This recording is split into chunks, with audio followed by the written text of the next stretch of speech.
Et bonjour les amis, bonne année, puisque nous sommes aujourd'hui le 10 janvier 2024. C'est une belle année qui nous attend, pleine de lessive et de sèche-linge et autres matériels.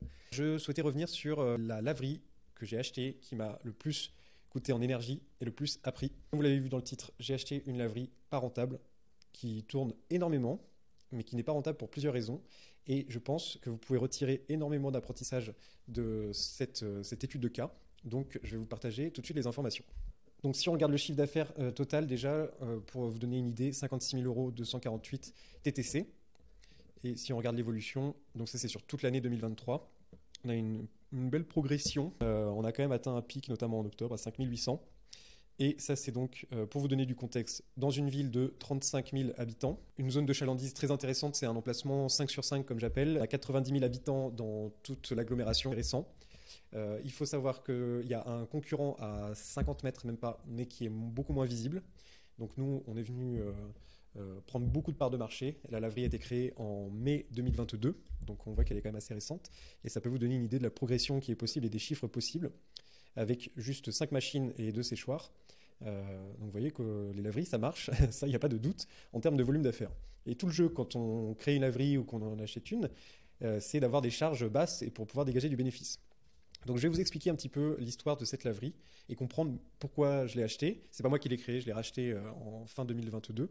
Et donc là, ça fait un an et je voulais vous partager le contexte et les chiffres. Pour ajouter, dans la ville, on a 5 laveries en tout, moi y compris. Et du coup, je disais, il y a le concurrent à côté, créé en mai, elle a ouvert en juin 2022 exactement. Pourquoi cette laverie n'est pas rentable? Alors en fait, la principale raison, c'est le loyer qui est trop élevé. On est à 1600 euros. C'est un local de 100 mètres carrés en tout, 50 mètres carrés au rez-de-chaussée et 50 mètres carrés au sous-sol.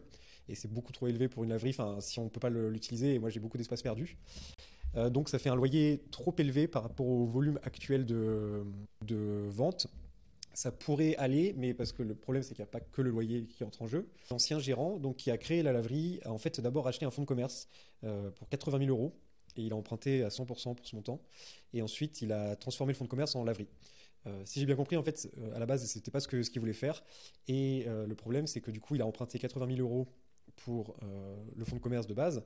Plus après, il y a eu un deuxième emprunt pour les machines. Donc ça a fait extrêmement cher. Moi, j'ai racheté les parts de la société parce que c'était plus simple avec mon avocat sans passer par le notaire. J'avais l'emprunt qui était toujours en cours, donc c'était plus simple en termes d'énergie passée. Et du coup, pourquoi acheter une laverie qui n'est pas rentable? Parce que quand on a discuté avec l'ancien gérant, avec le vendeur, du coup, moi, j'ai demandé tous les chiffres. J'ai demandé tous les documents, donc j'ai regardé toutes les charges qu'il y avait et j'ai adapté par rapport à moi ce que j'allais déléguer ou non. Et j'arrivais à peine à équilibre. Au final, la problématique qu'il y a eu après, c'est que le ménage que j'ai trouvé était trop élevé, de très bonne qualité, mais trop élevé. Et pendant plusieurs mois, du coup, ça m'a plombé d'autant plus. Pourquoi j'ai acheté? Du coup, il y a plusieurs facteurs. Déjà, il y a mon plus gros apprentissage, ça a été la FOMO, donc la fear of missing out, la peur de rater quelque chose. Et quand j'ai vu cette annonce pour cette très belle laverie qui venait d'être créée, qui était pas très loin de chez moi, à 1 heure, mais je me suis dit, bon, allez, ça va aller. Je me suis dit, il me la faut absolument.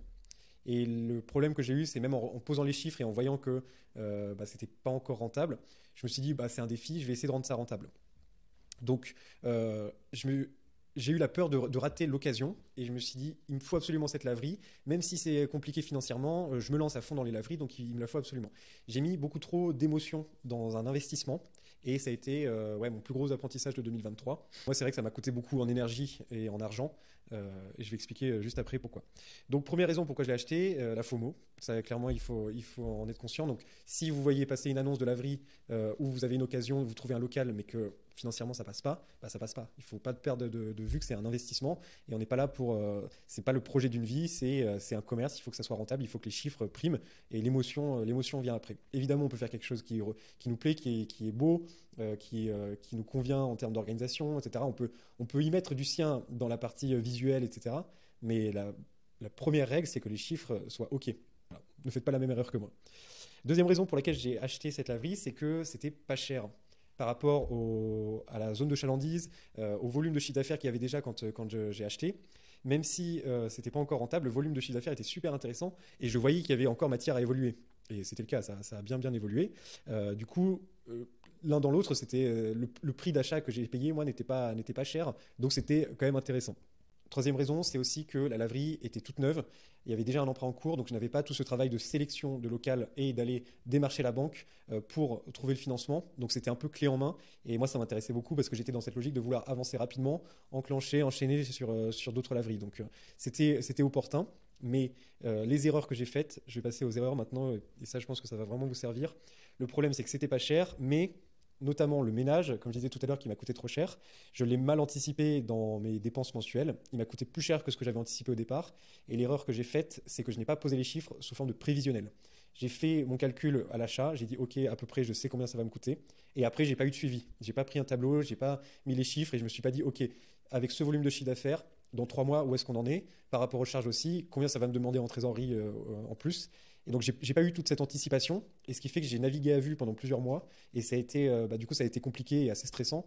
Donc, il faut vraiment poser les chiffres. Déjà, il faut s'assurer que ça va être rentable. Si c'est pas rentable au premier jour, c'est normal, que ça soit une création ou un rachat. Par contre, il faut l'anticiper, et il faut savoir dans combien de temps on va être rentable en faisant des prévisions, en faisant plusieurs scénarios. On peut le faire avec le comptable. Dans la formation, je montre aussi un outil qui permet de le faire. Et le but, c'est d'être en pleine conscience de ce dans quoi on s'engage et de ne pas naviguer à vue tous les mois et de dire ok, bah, combien il faut que je rajoute, combien ça va me coûter. Parce qu'il y a un moment, bah, même si on a un peu de cash disponible, on ne va pas avoir des fonds illimités. Et le but, c'est pas de se créer un business dans lequel on va devoir rajouter de l'argent tous les mois. Sinon, c'est plus un actif, ça devient un passif. Donc ma première grosse erreur, ça a été de ne pas faire de prévisionnel précis et de ne pas suivre les chiffres au fur et à mesure. Deuxième erreur, c'est plus en termes d'énergie et de temps. J'ai délégué les appels, mais à un service qui s'appelle Bureau 24 et que je ne recommande pas parce que c'est pas adapté aux laveries. Eux, ils faisaient un super boulot, mais en fait, ils pouvaient recevoir les appels et ils ne pouvaient pas prendre la main sur l'outil de gestion à distance, donc de LM Control, celui-ci. Et le problème, c'est que on a du coup, ça m'envoyait une notification par email pour dire que la personne avait appelé. Parce que le but, c'est que je voulais que le client ait une réponse dans tous les cas, même si moi je suis pas disponible. Et moi, je le rappelle dès que je peux. Sauf que la notification, c'est bien, mais déjà, il y avait un décalage de quelques minutes. Donc, si je suis disponible, j'ai que la notif après 4-5 minutes alors que le client est devant la machine. Et en plus, surtout, ça réglait pas le problème que moi, je voulais vraiment déléguer la gestion, le remboursement, le lancement des machines avec l'outil de gestion à distance qui est très bien fait. Donc par la suite, j'ai changé. Mais c'est vrai que ça m'a coûté pas mal d'argent et c'était assez stressant aussi en termes d'énergie. Et troisième erreur, c'est beaucoup de problèmes sur les sèche-linges aussi, des tonnes de fois. J'ai mis vraiment du temps à comprendre qu'est-ce qui posait problème. Du coup, ça se coupait régulièrement. C'était pas des séchoirs que j'avais choisi moi parce qu'ils étaient déjà là, mais c'était des séchoirs d'occasion. Et tout ce qui est occasion, c'est vraiment compliqué. Il faut le prendre avec des pincettes. Dans la formation, j'explique en détail comment le faire et qu'est-ce qu'il faut vérifier avant, parce que ça peut être vraiment une galère.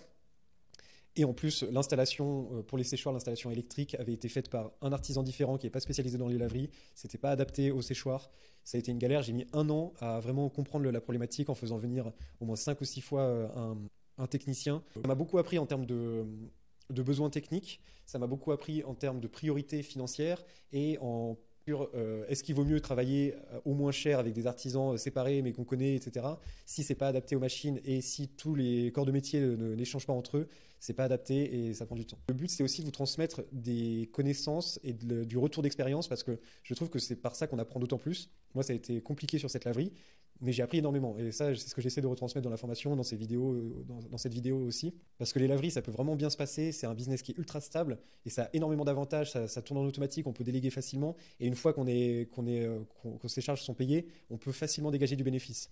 Mais il y a des façons de mal créer une laverie et celle-ci, je pense que c'est vraiment un cas d'école pour ça. Donc, en termes de rentabilité, là, moi, j'arrive à équilibre. Sur le mois d'octobre, je suis à équilibre. Sur le mois de décembre, je suis pile poil. Parce que là, je suis à 5400 TTC et 5400 divisé par 1.2, ça nous fait 4005. Je suis à 4005 de charges aussi, tout compris. Sachant que voilà, je prends aussi en compte mon essence, etc., les frais comptables. Donc j'ai atteint mon seuil de rentabilité. On va voir là au mois de janvier comment ça se passe. Et du coup, quelle est ma stratégie pour la suite?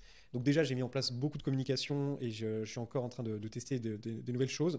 La fidélité, elle joue énormément. Comme vous voyez, j'ai eu beaucoup de rechargements. Surtout sur la fin de l'année, j'ai vraiment mis ça en place. Et ça augmente de plus en plus. Donc on voit que toute la partie en vert ici, le chiffre d'affaires, on voit que ça augmente doucement. Et c'est pas énorme pour l'instant, mais il faut savoir que c'est des gens qui reviennent régulièrement. Ça permet vraiment de se différencier de ses concurrents. Et c'est un outil qui est plutôt bien fait sur LM Control, donc que j'exploite au maximum. Et là actuellement, j'ai une 50aine de clients qui ont un compte fidélité et j'étais en contact avec LM Control qui me disait que ça faisait vraiment, vraiment beaucoup par rapport à d'autres laveries. Et voilà, donc il y a toute une stratégie où j'essaie de mettre ça en avant. C'est aussi ce que j'essaie de développer dans la formation pour ceux qui veulent aller plus loin. Donc l'objectif pour les prochains mois, évidemment, c'est de rester à équilibre et de continuer à développer le chiffre d'affaires. En termes de facturation possible totale, j'ai encore de la marge parce que par rapport au nombre de machines et le nombre d'heures d'ouverture et de jours, etc., au maximum, je pourrais facturer 14 000 euros par mois si les machines étaient utilisées tout le temps. Donc ça veut dire que j'ai encore de la place. Donc le but c'est de consolider comme ça. Donc si j'arrive à atteindre la fin du remboursement de l'emprunt sans avoir à rajouter tous les mois, pour moi c'est bon, ça s'équilibre. C'est un actif, en tout cas pas un passif. Et du coup, une fois que j'aurai fini de rembourser l'emprunt, là ça va cracher beaucoup beaucoup de cash. Donc ça va être super intéressant. Moi mon but c'est surtout ça. Si après je vois que vraiment dans 6 mois, un an, je suis toujours pas à équilibre, que j'ai rebaissé en chiffre d'affaires, je pense pas, mais voilà, on sait jamais. Là je trouverai d'autres solutions. Pourquoi pas déplacer la laverie dans un autre local, trouver un loyer moins cher, au pire revendre les machines. Il y a plein de choses possibles, mais ça serait beaucoup d'énergie et un peu dommage parce que c'est un emplacement tellement bien que voilà, je pense qu'il faut aussi avoir confiance. Il ne faut pas trop s'inquiéter sur la capacité de croissance du chiffre d'affaires. Tant qu'on fait un minimum de communication et qu'on applique les bonnes stratégies, ça va grossir. Et là, les chiffres sur l'année 2023 le prouvent. Ce qu'il faut bien anticiper aussi, comme je le disais tout à l'heure, c'est que si on ne va pas être rentable sur plusieurs mois, il faut savoir combien ça va nous demander de rajouter en cash. Ça va bien l'anticiper pour avoir un fonds de roulement qui est suffisant et pas avoir des impayés, des choses comme ça, et payer des frais bancaires inutiles. Donc tout est une question d'anticipation. Ça peut ne pas être rentable pendant plusieurs mois et ensuite le devenir. L'idéal, c'est vraiment d'avoir un local où les charges sont suffisantes, de ne pas racheter un fonds de commerce à 80 000 euros pour le transformer en laverie, ça n'a pas trop de sens. Et si on le faire avec anticipation, poser les chiffres et tout devrait bien se passer. Donc voilà, beaucoup d'apprentissage sur cette laverie qui me sert au quotidien sur toutes les autres, que j'essaie de vous retransmettre aussi. Et voilà, donc il y a peu de cas où je pense que les laveries peuvent être pas rentables, c'en est un. Je l'ai fait pour vous, pour que vous ne le fassiez pas. J'ai testé pour vous. Donc voilà, mais en tout cas, je suis content que maintenant on arrive enfin à équilibre et j'ai hâte de voir la suite. Pour ceux qui veulent aller plus loin, vous avez un lien dans la description et moi je vous dis à bientôt les amis.